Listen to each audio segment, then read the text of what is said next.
আসসালামু আলাইকুম ওয়া রাহমাতুল্লাহি ওয়া বারাকাতুহু। আমি মোহাম্মদ মুসাব্বিরুল ইসলাম রনক। আশা করি আল্লাহ সুবহানাহু ওয়া তাআলার রহমতে আপনারা সবাই অনেক অনেক ভালো আছেন। আজকে আমরা সংক্ষেপে কিন্তু বিস্তারিত দলিল সহ নামাজের বিভিন্ন নিয়ম কানুন নিয়ে আলোচনা করব, অর্থাৎ কীভাবে নামাজ বা সলাত আদায় করতে হয় এটা নিয়ে আমরা আলোচনা করব। রাসূল সাল্লাল্লাহু আলাইহি ওয়াসাল্লাম বলেছেন, এটা উল্লেখ করে সহিহ বুখারী খণ্ড নম্বর 1 পর্ব নম্বর 10 হাদিস নম্বর 631, তোমরা নামাজ পড়ো সেভাবে যেভাবে আমাকে পড়তে দেখেছো। সুতরাং আমাদের নামাজ পড়তে হবে রাসূল সাল্লাল্লাহু আলাইহি সাল্লামের মতো। আমাদের নামাজটা যেন রাসূল সাল্লাল্লাহু আলাইহি সাল্লামের মতো হয় এমনটা করার চেষ্টা করতে হবে। তো চলুন আজকে আমরা রাসূল সাল্লাল্লাহু আলাইহি সাল্লাম কীভাবে নামাজ আদায় করতেন সেটা সংক্ষেপে জেনে নিই। প্রতিটি আমল কবুল হওয়ার জন্য প্রথম শর্ত সেটা হচ্ছে নিয়ত করা। আমাদের সেজন্য নামাজে দাঁড়ানোর আগে নিয়ত মনে মনে করতে হবে।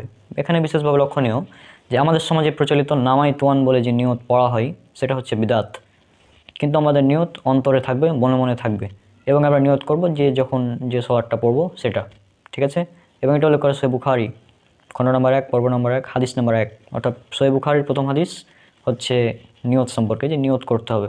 ইন্নামা আমালু বিন্নিয়া, প্রতিটি আমল নিয়তের উপর নির্ভরশীল। সুতরাং প্রথমে আমাদের নিয়ত করতে হবে। এখানে আরেকটি বিষয় বলে রাখা ভালো, যখন আমরা জামাতে নামাজ পড়ব তখন পরস্পরের পায়ের সাথে পা, কাঁধের সাথে কাঁধ এবং টাকনুর সাথে টাকনু মিলিয়ে দাঁড়াতে হবে, এবং দুইজন মুসল্লির মাঝে ফাঁক রাখা এটা হচ্ছে সুন্নাত বিরোধী কাজ। আর পরস্পরের পায়ের সাথে পা, কাঁধের সাথে কাঁধ মিলিয়ে দাঁড়ানোর হাদিস উল্লেখ করে সহিহ বুখারীতে হাদিস নাম্বার 725। তাহলে জামাতে নামাজ পড়লে আমরা এভাবে দাঁড়াবো। এরপর তাকবীরে তাহরিমা, অর্থাৎ আল্লাহু আকবার, অর্থাৎ কাঁধ বরাবর হাত উঠবে অথবা কান বরাবর, কিন্তু কান স্পর্শ করবে না। কাঁধ অথবা কান বরাবর হাত উঠবে কিন্তু কাঁধ স্পর্শ করবে না। সহিহ বুখারী কিতাবুল আজান পর্ব নম্বর 10 হাদিস নম্বর 735 থেকে 739, এখানে বলা হয়েছে কাঁধ বরাবর হাত উঠে এভাবে দাঁড়াতে পারে। আল্লাহ বলেছেন, তোমরা আল্লাহর জন্য একনিষ্ঠ চিত্তে দাঁড়িয়ে যাও, সূরা বাকারা সূরা নম্বর 2 আয়াত নম্বর 238, অর্থাৎ দাঁড়ানো, সলাতে দাঁড়ানো এবং দাঁড়িয়ে দুই হাত এভাবে উত্তোলন করতে হবে কাঁধ বা কান বরাবর। এরপর তাকবীর দিতে হবে, অর্থাৎ আল্লাহু আকবার বলতে হবে। এভাবে কাঁধ বরাবর যখন হাত উঠালেন কাঁধ বা কান বরাবর, কিন্তু কান এভাবে টাচ করা অনেকে, এটা করা যাবে না। কান বরাবর এভাবে হাত উঠবে বা কাঁধ বরাবর হাত উঠে বলবেন, এভাবে তাকবীর দিতে হবে। আল্লাহ বলেছেন সূরা মুদাসসির সূরা নম্বর 74 আয়াত নম্বর 3, তোমরা তোমার রবের জন্য তাকবীর দাও, এবং তাকবীর দিতে হবে মিসকাত হাদিস নম্বর 790 থেকে 93, এখানে উল্লেখ করা হয়েছে। এভাবে কাঁধ বরাবর কান উঠে আল্লাহু আকবার বলতে হবে। এখন ইমাম জোরে আল্লাহু আকবার বলবে, মুক্তাদি বলবে নীরবে, অর্থাৎ আস্তে। যখন আপনি কাঁধ বরাবর হাত উঠালেন বা কান বরাবর, তারপর আল্লাহু আকবার বললেন, তারপরে বাম হাতের জিরা, অর্থাৎ এখানে বাম হাতের জিরার উপর ডান হাত রেখে বুকের উপর স্থাপন করতে হবে, বা জিরার উপর হাত রাখতে হবে, জিরার উপর হাত রেখে ছেড়ে দেবেন যেখানেই যাবে। এটা আপনি যদি এভাবে করেন কখনোই আপনার হাত নাভির নিচে যাবে না। এটা উল্লেখ করেছে সহিহ বুখারী হাদিস নাম্বার 740 এবং সুনান আবু দাউদ হাদিস নাম্বার 759, সেখানে বলা হয়েছে যে বুকের উপর হাত বাঁধতে রাসূল সাল্লাল্লাহু আলাইহি ওয়াসাল্লাম। আর সহিহ বুখারী খণ্ড 1 পর্ব 10 হাদিস নাম্বার 740, সেখানে বলা হয়েছে যে সাহাবী সাহাল ইবনে সাদ রাদিয়াল্লাহু আনহু থেকে বর্ণিত, তিনি বলেন যে লোকদেরকে নির্দেশ দেওয়া হতো তারা যেন বাম হাতের জিরার উপর, জিরা অর্থাৎ কি? জিরা অর্থ হচ্ছে মধ্যম আঙ্গুলের মাথা থেকে নিয়ে একদম কনি পর্যন্ত, অর্থাৎ যেখান পর্যন্ত আমরা ওযু করি সেটাকে বলা হয় জিরা। সহিহ বুখারী পর্ব 5 অর্থাৎ 5 নম্বর অধ্যায় এর 274 নম্বর হাদিস, এখানে বলা হয়েছে রাসূল সাল্লাল্লাহু আলাইহি ওয়াসাল্লাম ওযু করার পদ্ধতি দেখানো হয়েছে যে তিনি তার মুখমণ্ডল এবং দুই হাত জিরা পর্যন্ত ধৌত করলেন।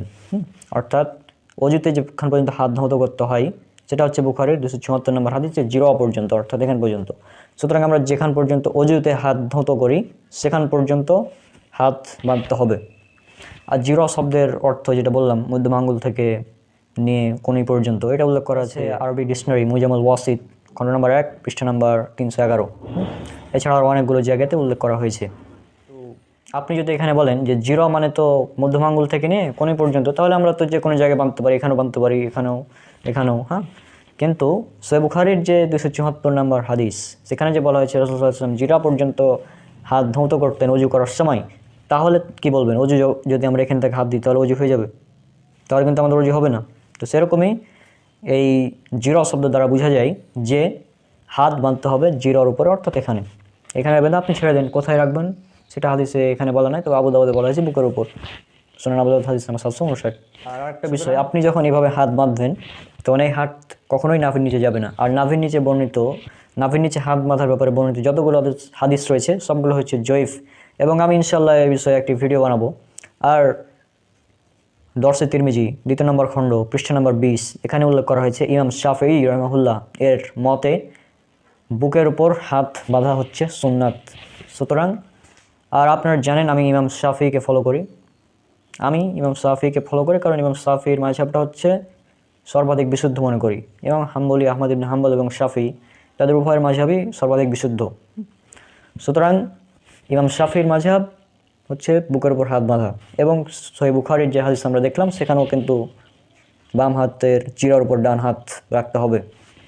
এরপর যখন হাত বাঁধা আমাদের শেষ তখন আমাদের পড়তে হবে সানা অনেকগুলো আছে, আপনার যেটা খুশি পড়তে পারেন, যেটা সহিহ বুখারী পর্ব 10 খণ্ড 1 অনুচ্ছেদ নম্বর 89 হাদিস নম্বর 744 উল্লেখ করা হয়েছে আল্লাহুম্মা বাঈদ বাইনি, এটা পড়তে পারেন। অথবা পড়তে পারেন যেটা উল্লেখ করা আছে সুনান আবু দাউদ হাদিস নাম্বার 775, জামি আত-তিরমিজি হাদিস নাম্বার 243, ইবনে মাজাহ হাদিস নাম্বার 806 এবং নাসাঈ হাদিস নাম্বার 899, যে সুবহানাকাল্লাহুম্মা বিহামদিকা ওয়া তাবারাকা ইসমুকা ওয়া তাআলা জাদ্দুকা লা ইলাহা গায়রুক, যেটা আছে এটা পড়তে পারেন।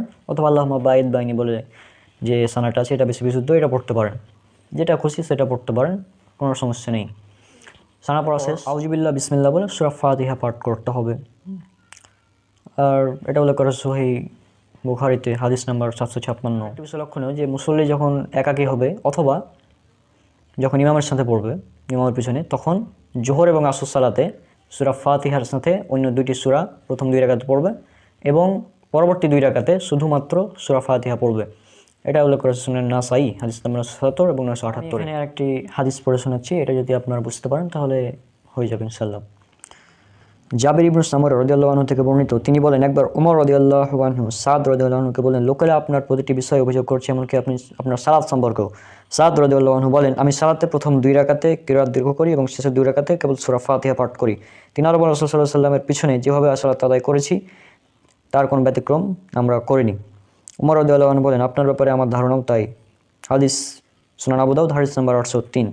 এরপর আরেকটি হাদিস উল্লেখ করা আছে সুনান আবু দাউদে হাদিস নাম্বার 818, যে আবু সাঈদ আল খুদরি রাদিয়াল্লাহু আনহু থেকে বর্ণিত, তিনি বলেন, আমাদেরকে নির্দেশ দেওয়া হয়েছে আমরা যেন সালাতে সূরা ফাতিহা এবং তার সাথে কোরআন থেকে সহজ পাঠ্য কোনো আয়াত পাঠ করি।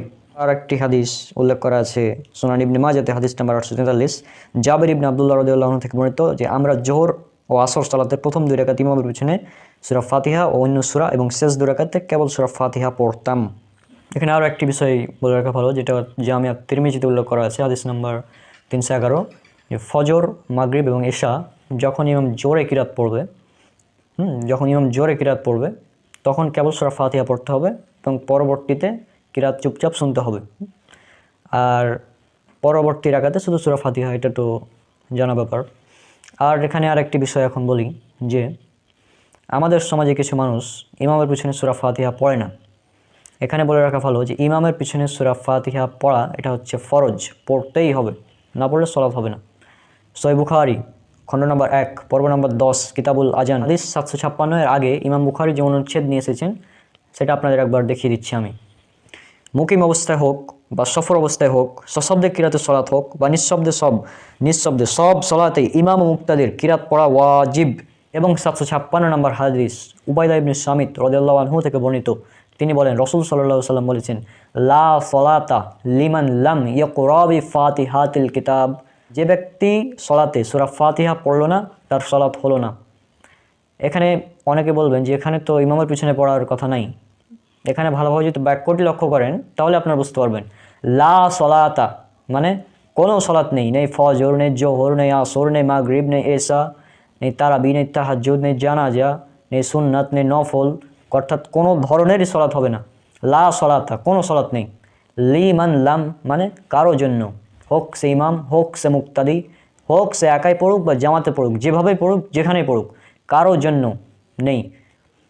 তাহলে কি হলো? লা সলাতা লিমান, কমপ্লিট। হ্যাঁ, ফাতিহা ইকরা বিফাতিহাতিল কিতাব, ইকরা বিফাতিহাতিল কিতাব অর্থাৎ সূরা ফাতিহা পড়া ব্যতীত। তাহলে পুরো মানেটা কি দাঁড়াচ্ছে? যে কারো জন্য কোনো সালাত নেই, ফরজ হোক, সুন্নাত হোক, নফল হোক, ইমামের পিছনে হোক, ইমামের সাথে হোক, কোনো ধরনের সলাতই হবে না যদি সে সলাতে সূরা ফাতিহা না পড়া হয়। আর ইমাম বুখারী তো এখানে অনুচ্ছেদ এনেছেন যে প্রত্যেক সলাতে ইমামের পিছনে সূরা ফাতিহা পড়া ওয়াজিব। ইমামের পিছনে যে মুক্তাদি, ইমামের পিছনে মুক্তাদি সে চুপে চুপে সূরা ফাতিহা পড়বে। এ ব্যাপারে স্পষ্ট হাদিস উল্লেখ করেছে সহিহ মুসলিমে, হাদিস নাম্বার 764। এখানে বলা হয়েছে আবু হুরায়রা রাদিয়াল্লাহু আনহু থেকে বর্ণিত, নবী সাল্লাল্লাহু আলাইহি সাল্লাম বলেন, যে ব্যক্তি সলাত আদায় করলো অথচ তাতে উম্মুল কোরআন ফাতিহা পাঠ করেনি, তার সলাত ত্রুটিপূর্ণ থেকে গেল, পূর্ণাঙ্গ হলো না। এই কথাটা 3 বার বলেছেন। আবু হুরায়রাকে জিজ্ঞেস করা হলো, আমরা যখন ইমামের পিছনে সলাত আদায় করব তখন কি করব? তিনি বললেন, তোমরা চুপে চুপে পড়ে নাও, কারণ আমি রাসূল সাল্লাল্লাহু আলাইহি সাল্লামকে বলতে শুনেছি, মহান আল্লাহ বলেছেন, আমার এবং আমার বান্দার মাঝে আমি সলাতকে অর্ধেক অর্ধেক করে ভাগ করে নিয়েছি এবং আমার বান্দার জন্য রয়েছে সে যা চাই। বান্দা যখন বলে সমস্ত প্রশংসা বিশ্বজাহানের প্রতিপালক আল্লাহর জন্য, আল্লাহ তাআলা বলেন, আমার বান্দা আমার প্রশংসা করেছে। এভাবে আপনার আল্লাহ সুবহানাহু ওয়া তাআলা প্রতিটি আয়াতের জবাব দেয়। আমরা যখন বলি আলহামদুলিল্লাহি রাব্বিল আলামিন, তখন আল্লাহ সুবহানাহু ওয়া তাআলা জবাব দেন হামিদানি আবদি, অর্থাৎ আমার বান্দা আমার প্রশংসা করেছে। এভাবে প্রতিটি আয়াতের আল্লাহ সুবহানাহু ওয়া তাআলা জবাব দেন। সুতরাং আপনি যদি ইমামের পিছনে সূরা ফাতিহা না পড়েন তাহলে এই সওয়াব থেকে বঞ্চিত হবেন। আর একটা বলে রাখা ভালো যে আল্লাহর বান্দা শুধুমাত্র ইমাম না, মুক্তাদিগণ হচ্ছে আল্লাহর বান্দা। সুতরাং এই হাদিস থেকে স্পষ্ট যে ইমামের পিছনে সূরা ফাতিহা পড়তে হবে। আর এর জন্য ইমাম বুখারী তিনি একটি কিতাব রচনা করেছেন আলাদা। এই সেই বই, এই বইয়ের নাম হচ্ছে জুজুউল কিরাত, অর্থাৎ ইমামের পিছনে পাঠনীয় সর্বোত্তম কিরাত। আর ইমামের পিছনে মুক্তাদির প্রতি রাকাতে সূরা ফাতিহা পড়া ওয়াজিব, এই বই থেকে ইমাম বুখারী প্রমাণ করে দিয়েছেন 300টি হাদিস এনে। আর ইমাম শাফি রাহিমাহুল্লাহ বলেছেন, সে ব্যক্তির সালাত জায়েজ নয় যতক্ষণ না সে প্রতি রাকাতে সূরা ফাতিহা না পড়বে। কারণ আর এ থেকে বলা হয় যে ইমাম শাফির মতে হচ্ছে ইমামের পিছনে সূরা ফাতিহা পড়া ফরজ। হাসিয়া জুজুল কিরাত হাদিস নম্বর 226, বাইহাকি মারিফাতুস সুনান হাদিস নম্বর 928। সূরা ফাতিহা পড়া শেষ, সূরা ফাতিহা পড়া শেষ, তারপর আমাদের যদি জোরে সলাত হয় তাহলে জোরে আমিন বলতে হবে, অর্থাৎ ফজরের প্রথম 2 রাকাতে এবং মাগরিবের প্রথম 2 রাকাতে এবং এশার 2 রাকাতে এবং জুমার সলাতে, অর্থাৎ মোট কথা যখন জোরে কিরাত পড়া হবে তখন সূরা ফাতিহার পরে জোরে আমিন বলতে হবে। ইমাম বুখারী তার কিতাবে সহিহ বুখারীতে অনুচ্ছেদ নিয়ে এসেছেন 780 নম্বর হাদিসের পূর্বে 111 নম্বর অনুচ্ছেদ, সেখানে বলা হয়েছে, সেখানে বাব নিয়ে এসেছেন যে আতা রাহিমাহুল্লাহ বলেন, আমিন হলো দোয়া। তিনি আরও বলেন, আব্দুল্লাহ ইবনে জুবাইর রাদিয়াল্লাহু আনহু তার পিছনে মুক্তাদিগণ এত জোরে আমিন বলতেন যে মসজিদে গুমগুম শব্দ হতো। আর এরপর 780 নং হাদিস, যেটা বলা হয়েছে, নবী সাল্লাল্লাহু আলাইহি ওয়াসাল্লাম বলেন, ইমাম যখন আমিন বলেন তখন তোমরাও আমিন বলো, কেননা যার আমিন বলা ও মালাইকার আমিন বলা এক হয়, তার পূর্বের সব গুনাহ ক্ষমা করে দেওয়া হয়। এখান থেকে স্পষ্ট হলাম যে আমিন জোরে বলতে হবে। এবং যদি আরও স্পষ্ট হাদিস দেখতে চান তাহলে চলে যান সুনান আবু দাউদে হাদিস নম্বর 932, দারাকুতনি হাদিস নম্বর 1267, দারিমি হাদিস নম্বর 1283। এখানে বলা হয়েছে রাসূল সাল্লাল্লাহু আলাইহি সাল্লাম যখন বলতেন গায়রিল মাগদুবি আলাইহিম ওয়ালাদ-দাল্লিন, তখন সশব্দে বলতেন আমিন। তাহলে এখান থেকে স্পষ্ট যে আমাদের সশব্দে আমিন বলতে হবে যদি জোরে কিরাতের সলাত হয়। আর 780 নম্বর যে হাদিস, যেখানে বলা হয়েছে যে ইমাম যখন আমিন বলে তখন তোমরাও আমিন বলো, তো ইমাম যদি আমিন কখন বললো, আমিন যদি জোরে না বলে তাহলে আমরা কীভাবে বুঝবো যে ইমাম আমিন জোরে বললো নাকি আস্তে বললো বা কখন বললো? সুতরাং এখান থেকে বুঝা যাচ্ছে ইমাম যখন বলবেন আমিন তখন আমাদেরকে বলতে হবে আমিন। সুতরাং এবং আর একটি হাদিস উল্লেখ করা আছে ইবনে মাজাতে হাদিস নম্বর 856, এখানে বলা হয়েছে, ইহুদিরা তোমাদের 2টি বিষয়ের ক্ষেত্রে খুবই ঈর্ষা করে, সেটা হচ্ছে আমিন এবং সালাম। আমাদের সমাজে অনেকে সালাম ঠিকই জোরে দেয়, আসসালামু আলাইকুম জোরে সালাম দেয়, কিন্তু আমিনের বেলায় ফের আস্তে আমিন বলে। আজীব ব্যাপার, মানে একটা জোরে বলছে আর একটা আস্তে বলছে, আজীব পুরাই। আর ইনশাল্লাহ আমি এই যে সলাতে হাত বাঁধার স্থান নিয়ে বিস্তারিত একটি ডিটেলস ভিডিও বানাবো। তারপর সলাতে আমিন আস্তে বলতে হবে নাকি জোরে আমিন বলতে হবে এটা নিয়ে একটা ভিডিও বানাবো, এবং আরেকটি ভিডিও বানাবো ইমামের পিছনে সূরা ফাতিহা পড়তে হবে এই ব্যাপারে। এবং এই 3টি বিষয় ইখতিলাফি বিষয় এবং এই বিষয়ে আমাদের প্রচুর গবেষণা করতে হবে এবং ভিডিও বানাতে হবে। এই ভিডিও বানিয়েছি আমি রফল ইয়াদাইন নিয়ে, অর্থাৎ রুকুতে যাওয়ার সময়, রুকু থেকে ওঠার সময়, এটা নিয়ে আমি ভিডিও অলরেডি বানিয়েছি একটা, আরও একটি বানাতে হবে। সেখানে জাস্ট সহিহ বুখারী থেকে প্রমাণ করেছিলাম সূরা ফাতিহা শেষ, আমিন শেষ, কিরাত শেষ, তারপর আমাদের 2 হাত কাঁধ অথবা কান বরাবর উত্তোলন করে রুকুতে যেতে হবে। এটা উল্লেখ করা আছে সহিহ বুখারীতে হাদিস নম্বর 735 থেকে 739। আর আল্লাহ বলেছেন পবিত্র কোরআনে সূরা হাজ সূরা নম্বর 22 আয়াত নম্বর 77 যে তোমরা আল্লাহর জন্য রুকু এবং সাজদা করো। রুকুতে যখন যাবেন তখন দুই হাত দ্বারা হাঁটুকে শক্ত করে ধরে সোজা হয়ে দাঁড়াতে হবে এবং পাগুলো যেন কিবলামুখী হয়ে থাকে, অর্থাৎ সোজা হয়ে থাকে, এভাবে থাকবে একদম। এটা সহিহ বুখারী হাদিস নম্বর 828। আর রুকুতে এবং সিজদাতে বলার অনেকগুলো দোয়া আছে, সেটা একটু পরে আসছি। রুকু থেকে উঠে সামি আল্লাহু লিমান হামিদা বলতে হবে। সহিহ বুখারী হাদিস 795 থেকে 799 পর্যন্ত যদি পড়েন সেখানে পেয়ে যাবেন। সেখানে সামি আল্লাহু লিমান হামিদা বলবে ইমাম এবং মুক্তাদি বলবে আল্লাহুম্মা রব্বানা লাকাল হামদ, অথবা রব্বানা লাকাল হামদান কাসিরান তাইয়িবান মুবারাকান ফি, এটা বলতে পারে। রুকু থেকে উঠে হাত উত্তোলন করতে হবে এবং সোজা হয়ে দাঁড়াতে হবে। সহিহ বুখারী হাদিস নম্বর 800। হাত উত্তোলন করাটা হচ্ছে 735 থেকে 739 এবং সোজা হয়ে দাঁড়ানোটা হচ্ছে 800 নম্বর হাদিস সহিহ বুখারীর।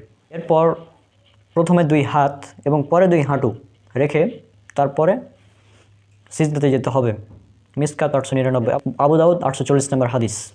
এছাড়াও আরও কয়েকটি জায়গায় উল্লেখ করা আছে এই হাদিসটি। এবং এখানে বলে রাখা ভালো যে আগে হাঁটু এবং পরে হাত রাখার হাদিসটি হচ্ছে জয়ীফ।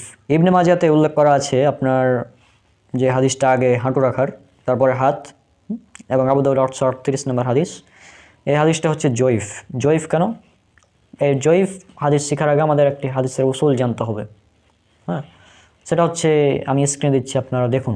মুদাল্লিস ও মুদাল্লিসের হুকুম। ইমাম ইবনে হিব্বান রাহিমাহুল্লাহ বলেন, সুতরাং যতক্ষণ পর্যন্ত মুদাল্লিস যদিও সে শিকা হয় হাদ্দাসানি বা সামিতু না বলবে, অর্থাৎ সামার তাসবি না করবে, তাহলে তার রেওয়ায়ত থেকে হুজ্জাত কায়েম করা, দলিল গ্রহণ করা জায়েজ হবে না।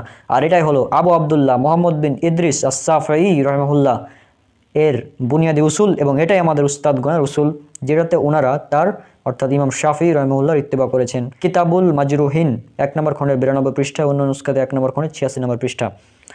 এবং আরেকটি বিষয়, মুদাল্লিস রাবির আনা বর্ণনা, আনওয়ালা বর্ণনা হচ্ছে জয়ীফ। মুকাদ্দাম ইবনে সালাহ পৃষ্ঠা নম্বর 99। আর এই হাদিসটি জয়ীফ আবু দাউদ 38 সহ আরও কয়েকটি জায়গাতে উল্লেখ করা হয়েছে। এই হাদিসটি জয়ীফ কারণ এখানে সারিক বিন আবদুল্লাহ নামক এক মুদাল্লিস রাবি রয়েছে। এই মুদাল্লিস রাবি থাকার কারণে হাদিসটি জয়ীফ, এবং এই হাদিসটি একই সাথে সুনান আবু দাউদ হাদিস নাম্বার 840-এর বিরোধী, যেটা সহিহ হাদিস। এই কারণে আগে হাত তারপরে হাঁটু রাখতে হবে। আগে হাঁটু রাখার হাদিস জয়ীফ। সিজদাতে দুই হাতটি আপনার কিবলামুখী হয়ে, যেভাবে কিবলামুখী হয়ে কাঁধ বরাবর থাকবে, এবং হাতের আঙ্গুলগুলো এভাবে মিলিয়ে রাখতে হবে, আর এভাবে কোণে উঁচু রাখতে হবে এবং বাউল ফাঁকা রাখতে হবে। মিসকাত হাদিস বুলগুল মারাম হাদিস নম্বর 297 এবং বুখারী হাদিস নম্বর 807।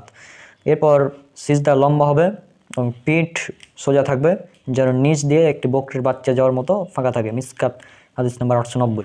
আর দুই পা খাড়া করে একত্রে মিলিয়ে রাখতে হবে, আর এ সময় আঙ্গুলগুলো কিবলামুখী হয়ে থাকবে। সিজদা হবে 60টি হাড়ের উপর, অর্থাৎ 60টি অঙ্গ, নাক সহ কপাল, দুই হাত অর্থাৎ দুই হাতের তালু, দুই হাঁটু, তারপর দুই পায়ের আঙ্গুলের অগ্রভাগ, মোট 60টি অঙ্গ মাটিতে লাগিয়ে সিজদা করতে হবে। মিসকাত হাদিস নাম্বার 887। আর রুকু এবং সিজদার দোয়াগুলো আমি আগে বলিনি, কারণ অনেকগুলো দোয়া রয়েছে। আমি যে কয়েকটি খুঁজে পেয়েছি সে কয়েকটি এখানে বলছি, আপনারা দেখুন। একটি দোয়া রয়েছে সহিহ মুসলিমে হাদিস নাম্বার 978 এবং সুনান আবু দাউদ হাদিস নাম্বার 872। বলা হয়েছে সুবহুন কুদ্দুসুন রব্বুল মালাইকাতি ওয়ার রূহ। এটা রাসূল সাল্লাল্লাহু আলাইহি ওয়াসাল্লাম রুকু এবং সিজদা উভয় জায়গাতে পড়তেন। এবং সহিহ মুসলিমে আরও একটি হাদিস, এটা উল্লেখ করা আছে 976 নম্বর, সেটা হচ্ছে সুবহানাকা ওয়া বিহামদিকা লা ইলাহা ইল্লা আনতা। এটা পড়তে পারেন রুকু এবং সিজদা উভয়তে। অথবা পড়তে পারেন সুবহানাকা আল্লাহুম্মা রব্বানা ওয়া বিহামদিকা আল্লাহুম্মা গফিরলি। এটা আছে সহিহুল বুখারী হাদিস নাম্বার 794 এবং 817-তে। আমল করে থাকি, যেটা প্রচলিত সেটাও সঠিক, সমস্যা নেই। সেটা আছে তিরমিজি 262, নাসাই 1007 এবং ইবনে মাজাহ 897-তে, যে রুকুতে সুবহানা রব্বিয়াল আযীম এবং সিজদাতে সুবহানা রব্বিয়াল আ'লা, এই যে দোয়াটা আছে এটাও পড়তে পারেন। অর্থাৎ রুকুতে যদি পড়েন, এটা যদি পড়েন রুকুতে সুবহানা রব্বিয়াল আযীম এবং সিজদাতে সুবহানা রব্বিয়াল আ'লা, অথবা ওই তিনটা দোয়ার মধ্যে যে কোনো একটা, আপনার যখন যেটা খুশি পড়তে পারেন, সমস্যা নেই। আর আমি কয়েকটি খুঁজে পেয়েছি, এছাড়াও আরও অনেকগুলো দোয়া রয়েছে, সেগুলো পড়তে পারেন। সিজদা থেকে উঠে বাম পায়ের পাতার উপর বসবে এবং ডান পায়ের পাতা খাড়া রাখবে। এ সময় প্রশান্তির সাথে বসবে। সহিহুল বুখারী হাদিস নাম্বার 828। আর দুই সিজদার মাঝে বলতে হবে রব্বিগ ফিরিলি। এটা উল্লেখ করা হচ্ছে ইবনে মাজাতে হাদিস নাম্বার 897, সুনান আবু দাউদ হাদিস নাম্বার 874, নাসাই হাদিস নাম্বার 1069, 1145, দারিমি হাদিস নাম্বার 1324, মুসনাদ আহমদ হাদিস নাম্বার 22866। এখানে আরেকটা বিষয় বলে রাখা ভালো, দুই সিজদার মাঝে আল্লাহুম্মা গফিরলি ওয়ারহামনি ওয়াহদিনি ওয়াফিনি ওয়াজবুরনি ওয়ারজুকনি বলে যে দোয়াটা আছে আবু দাউদে 850 নম্বর হাদিসে, এই হাদিসটা হচ্ছে জয়ীফ। কেন জয়ীফ? কারণ এখানে একজন মুদাল্লিস রাবী রয়েছে যার নাম হচ্ছে হাবিব বিন আবি সাবিত। আর এটা তো বললামই যে মুদাল্লিস রাবীর আনওয়ালা বর্ণনা জয়ীফ, এটা তো কিছুক্ষণ আগে উসুলটা বলে দিলাম। হাদিসটা জয়ীফ, তবে ওই দোয়াটি সঠিক। ওই দোয়া যে আল্লাহুম্মা গফিরলি ওয়ারহামনি ওয়াহদিনি ওয়াফিনি ওয়াজবুরনি ওয়ারজুকনি যে দোয়াটা রয়েছে সহিহ মুসলিম এবং 6743 নম্বর হাদিসে, এখানে যেটা বলা হয়েছে যে আল্লাহুম্মা গফিরলি ওয়ারহামনি ওয়াহদিনি ওয়াফিনি ওয়ারজুকনি, অর্থাৎ হে আল্লাহ আমাকে মাফ করুন, আমার প্রতি দয়া করুন, আমাকে সঠিক পথ প্রদর্শন করুন, আমাকে সুস্থতা দান করুন এবং আমার জীবিকা উপকরণ দান করুন। সহিহ মুসলিমের 6743 নম্বর হাদিস।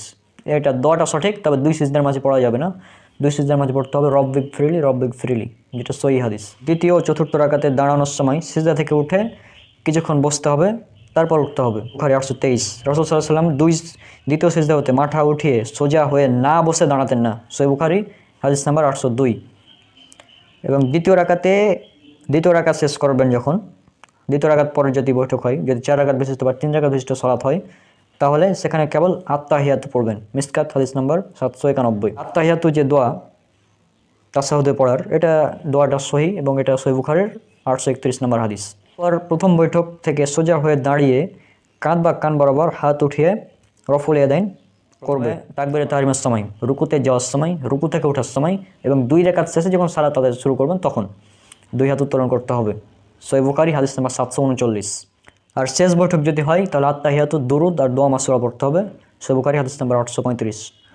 দুরুদ যেটা আল্লাহুম্মা সাল্লি আলা মুহাম্মাদ ওয়া আলা আলি মুহাম্মাদ কামা সাল্লাইতা আলা ইব্রাহিম ওয়া আলা আলি ইব্রাহিম ইন্নাকা হামিদুম মাজিদ, আল্লাহুম্মা বারিক আলা মুহাম্মাদ ওয়া আলা আলি মুহাম্মাদ কামা বারাকতা আলা ইব্রাহিম ওয়া আলা আলি ইব্রাহিম ইন্নাকা হামিদুম মাজিদ, এটা 3377 নম্বর হাদিস সহিহ বুখারীর। আর একটি দোয়া সহিহ বুখারীর 1377 এবং সহিহ মুসলিমের 1211 নম্বর হাদিসে উল্লেখ করা আছে যে রাসূল সাল্লাল্লাহু আলাইহি ওয়াসাল্লাম দাজ্জালের ফিতনা, কবরের আযাব ইত্যাদি থেকে পানাহ না আছে সালাম ফিরাতেন না। অর্থাৎ সালাম ফিরানোর আগে আরেকটি দোয়া পড়া যায়, সেটা হচ্ছে কবর, জাহান্নামের আযাব এবং জীবন মৃত্যু ও দাজ্জালের ফিতনা থেকে আশ্রয় চাওয়া। এটা আপনারা পড়তে পারেন, আল্লাহুম্মা ইন্নী আউযু বিকা মিন আযাবিল কবর ওয়া মিন আযাবি জাহান্নাম ওয়া বি আযাবি জাহান্নাম ওয়া মিন ফিতনাতিল মাহিয়া ওয়াল মামাত ওয়া মিন শাররি ফিতনাতি মাসিহিদ দাজ্জাল। এরপর দোয়া মাসুরা যেটা সহিহ বুখারী 834 নম্বর হাদিসে উল্লেখ করা হয়েছে, এটা আপনারা পড়বেন। সেটা হচ্ছে আল্লাহুম্মা ইন্নী যালামতু নাফসি যুলমান কাসীরা ওয়া লা ইয়াগফিরু যুনুবা ইল্লা আনতা ফাগফির লি মাগফিরাতা মিন ইনদিকা ওয়ারহামনি ইন্নাকা আনতাল গফুরুর রহিম। আর শেষ বৈঠকে বসার সময় বাম পায়ের পাতার উপর বসবে এবং ডান পায়ের তলা দিয়ে বাম পায়ের অগ্রভাগ বের করে নিতম্বের উপর বসবে এবং ডান পা খাড়া রাখবে, আঙ্গুলগুলো কিবলামুখী করবে। বুখারী হাদিস নাম্বার 828, মিসকাত হাদিস নাম্বার 792, আবু দাউদ হাদিস নাম্বার 730। সহিহ মুসলিমের হাদিস নাম্বার 1194 থেকে 1198 পর্যন্ত যে হাদিস বর্ণিত হয়েছে যে যখন আমরা তাশাহুদে বসবো শুরু থেকে একদম শেষ পর্যন্ত এভাবে আঙ্গুল অনবরত নড়বে বা খাড়া রাখবে, এভাবে আঙ্গুলটা নড়বে তাশাহুদে। ওই যে একবার আশহাদু আল্লা ইলাহা ইল্লাল্লাহ বলে উঠানো, আশহাদু আল্লাহ বলে সাথে উঠানো, ইল্লাল্লাহ বলে নামিয়ে ফেলা, এটার কোনো দলিল নাই, এটা হচ্ছে বিদাত। আর এই যখন শাহাদাত আঙ্গুল আমরা ইশারা করব তখন শাহাদাত আঙ্গুলের দিকে দৃষ্টি থাকবে। সুনান নাসাই হাদিস নাম্বার 1275। তারপর আসসালামু আলাইকুম রহমতুল্লাহ বলে সালাম ফিরাতে হবে, সহিহ বুখারী হাদিস নাম্বার 834। এবং সালাম ফিরিয়ে প্রথমে একবার সশব্দে আল্লাহু আকবার বলতে হবে, সহিহ বুখারী হাদিস নাম্বার 842। সহিহ মুসলিমের হাদিস নাম্বার 1221 নম্বর হাদিস যে 3 বার আস্তাগফিরুল্লাহ পাঠ করতে হবে।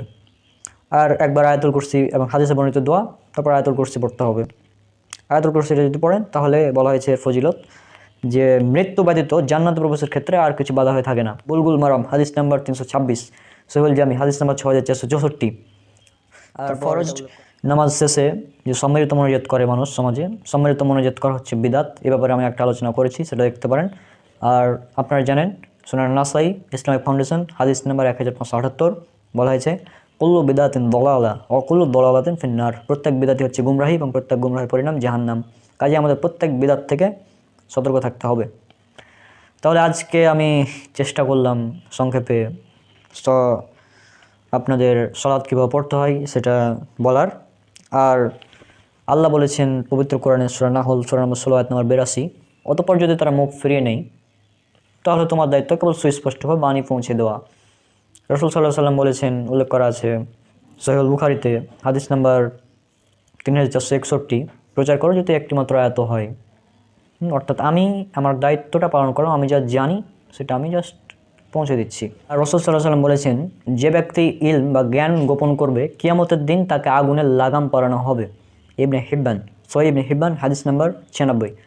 তারপর এটা উল্লেখ করা আছে সুনান আবু দাউদ হাদিস নাম্বার 3658, তিরমিজি হাদিস নাম্বার 2649, ইবনে মাজাহ হাদিস নাম্বার 261, 264, 267। অর্থাৎ ইলম বা আমি যে সমস্ত জ্ঞান আমার রয়েছে ইসলাম সম্পর্কে সেগুলো আমি গোপন রাখতে চাচ্ছি না, আমি প্রচার করে দিতে চাচ্ছি। আমি নামাজের যে সঠিক নিয়মটা বললাম, একদম দলিল সহ রেফারেন্স সহ বললাম, এরপরেও যদি আপনারা না মানেন তাহলে আমার দায়িত্ব ছিল পৌঁছে দেওয়া। আপনারা মানবেন কি না মানবেন সম্পূর্ণ আপনার ব্যাপার। রাসূল সাল্লাল্লাহু আলাইহি ওয়াসাল্লাম যেহেতু বলেছেন নামাজ পড়া সেভাবে যেভাবে আমাকে পড়তে দেখেছে, সহিহ বুখারী হাদিস নাম্বার 431, আমি জাস্ট সেটা দেখিয়ে দিলাম কীভাবে নামাজটা আদায় করতে হয়। এবং নামাজ যে আপনি রফুল এদান করেন আর না করেন এটা সুন্নাত, হাত কোথায় বাঁধবেন এটাও সুন্নাত, আমিন বলা এটাও সুন্নাত। তবে একটা বিষয় ফরজ, সেটা হচ্ছে ইমামের পিছনে সূরা ফাতিহা পড়া। সুতরাং অন্য করে যদি নাও মানেন তাহলে অন্তত এটা মানেন যে ইমামের পিছনে সূরা ফাতিহা পড়তে হবে। ঠিক আছে, বিষয়টা একদম ক্লিয়ার করলাম আর বুঝতে তো পারছেন। তো আজকের আলোচনা এখানেই সমাপ্ত করছি, অনেক দীর্ঘ হয়ে গেছে আলোচনা, আর আমি কিছুটা অসুস্থ। আপনারা সবাই আমার জন্য অনেক অনেক দোয়া করবেন। ইনশাল্লাহ দেখা হবে পরবর্তী কোনো ভিডিওতে। আসসালামু আলাইকুম ওয়া রাহমাতুল্লাহি ওয়া বারাকাতুহু।